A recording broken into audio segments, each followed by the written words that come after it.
যদি পাঞ্জাবি টুপি দাড়ি রাখলে ইমানদার হইতো তাহলে মোদি সবচেয়ে বড় ইমানদার হইতো, কারণ আমার জীবনে আমি মোদির একদিনও পাঞ্জাবি ছাড়া দেই। কথা কিন্তু একদম সত্য, কারণ আমি জন্ম হওয়ার পর থেকে দেখতেছি নরেন্দ্র মোদীকে পাঞ্জাবি ব্যবহার করতে একদিনও মিস নাই। আসলে পাঞ্জাবি পরলে আর দাঁড়িয়ে রাখলে কেউ ইমানদার হয়ে যায় না। যদি তাই হতো তাহলে মোদী হতো বর্তমানে সবচেয়ে বড় ইমানদার, তাই না? হ্যালো এভরিওয়ান, অস্থির বাঙালি সিরিজের আরো একটি মজার পর্বে আপনাকে স্বাগতম। গাইস, বরাবরের মতো ইচ্ছা মতো বিনোদন পেতে পুরো ভিডিওটি দেখতে থাকুন। তাহলে চলুন শুরু করা যাক।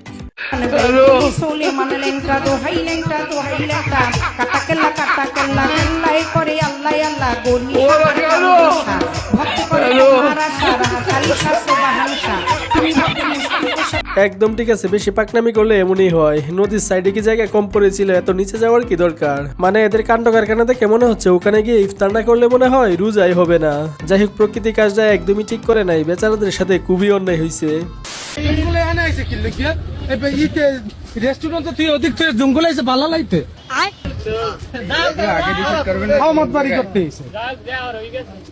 না এই বাকের গুল দেয়া এই নেই সেপ্টার করতে এই এখানে পাঠিয়ে পুরে আগে বানছে।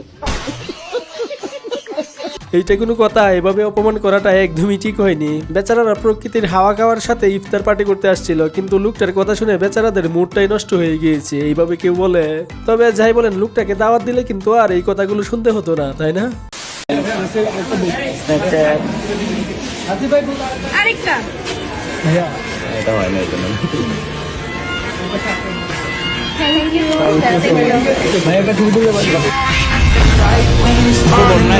পাটোয়ারি ভাই কাজটা একদমই ঠিক করে না, এটা পুরাই বৈষম্য। শুধু মেয়েদের সাথে ছবি তুলতেছে, ছেলেরা কি অপরাধ করেছে? আসলে আমরা ছেলেরা সব জায়গায় অবহেলিত। তবে যাই বলেন, মেয়েগুলা তার সাথে ছবি তুলতে যায় শুধু ভাইরাল হওয়ার জন্য, কারণ তার সাথে ছবি তোলা মানেই ভাইরাল।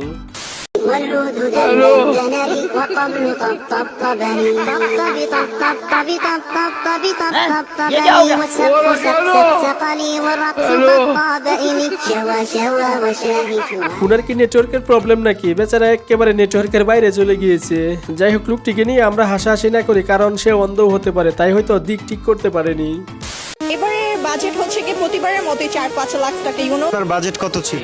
2 লাখের মতো। 1.5 লাখ টাকার উপরে আনলিমিটেড 2 লাখ হতে পারে। 20,000 এর মতো। মেয়েদের বাজেট আসলে আনলিমিটেড থাকে। 2 লাখের মতো। আমি হচ্ছে গিয়ে always you can see brand use করি, বিকজ আমার হচ্ছে গিয়ে বয়ফ্রেন্ড ইউএসএ তে থাকে। আমি যাই কেনাকাটা করি আমার বয়ফ্রেন্ডের টাকায়। দেখছেন অবস্থাটা গাইজ, এদের কথা শুনে আমি ডিপ্রেশনে চলে গেলাম। আমার বাপে সারা জীবন ঈদে আমার পিছনে এত টাকা খরচ করে নাই যতটা এদের এক ঈদের বাজেট। আমি বুঝি না এদের চেহারার সাথে এত টাকা যায় কিভাবে। আসলে কি বলবো, নিজের টাকায় কিনলে বুঝতো, সবই বাতারের টাকায় তো তাই আর গায়ে লাগে না। যাই হোক, এবারের ঈদে আপনার বাজেট কত কমেন্টে শেয়ার করতে পারেন।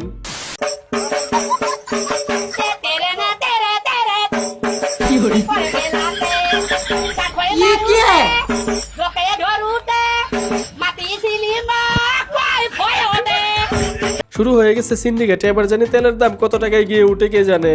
তবে যাদের বাইক নেই তাদের ভাগ্য ভালো, না হলে এনাদের মতো এভাবে রাস্তায় গিয়ে ঘন্টার পর ঘন্টা তেলের জন্য দাঁড়িয়ে থাকতে হতো, কিচ্ছু করার ছিল না। আর এদিকে IELTS কোচিং এ ভর্তি হওয়ার 2 দিন পর আমার বন্ধুর অবস্থা। What is your name? My name is David. My name is David. David famous name. Famous name. David Warner. Very good cricketer.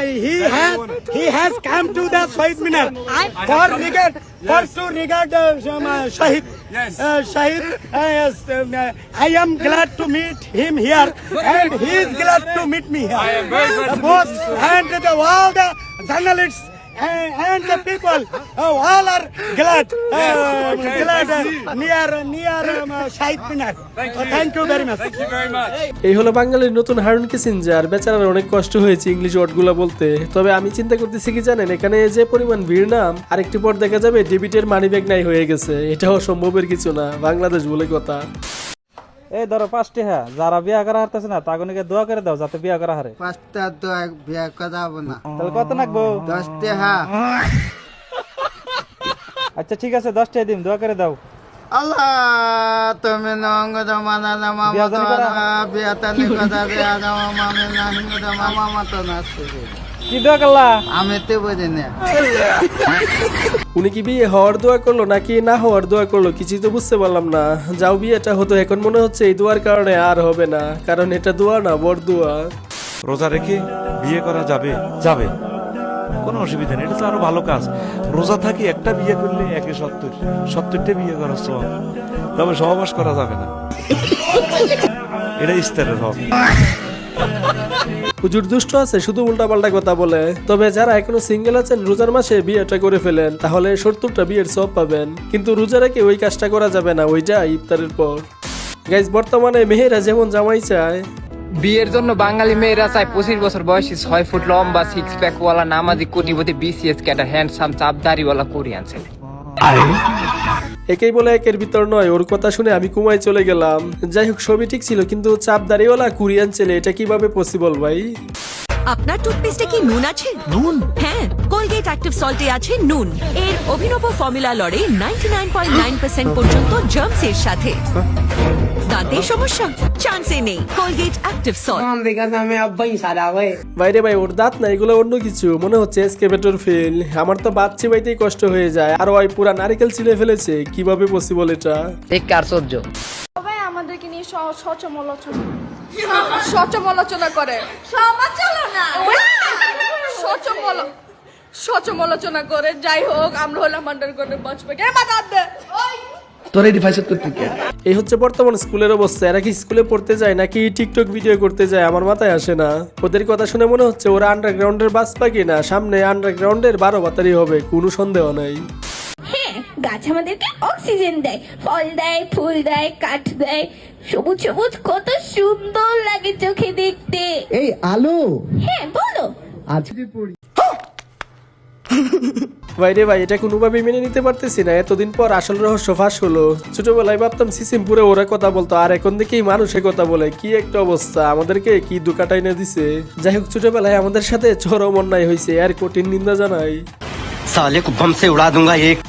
যারা খুনের মামলা নিয়ে জেলে যায় তাদের একটা আলাদা সম্মান আছে, কিন্তু এই সমস্ত লজ্জাজনক চকি ভাঙ্গা আইনের মামলা খেয়ে তো ভাই জেলে যাওয়ার জন্য আসলে ঢাকা শহরে আসছিলাম না।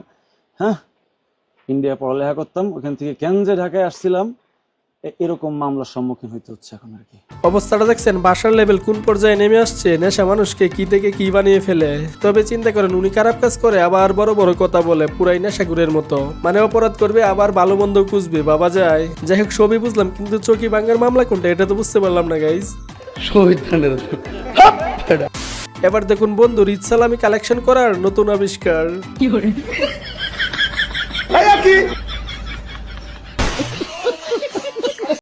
আর এখানে তেমন কিছু না, কাতারে ইরানের চূড়া মিসাইল হামলার ধ্বংসাবশেষ পানি এবং লাঠি দিয়ে পর্যবেক্ষণ করছেন বাংলাদেশের এক বিজ্ঞানী।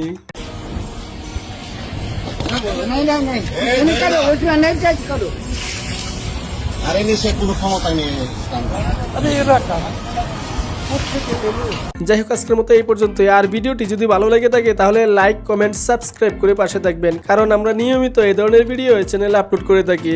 সবশেষে ভালো থাকবেন, সুস্থ থাকবেন, ধন্যবাদ।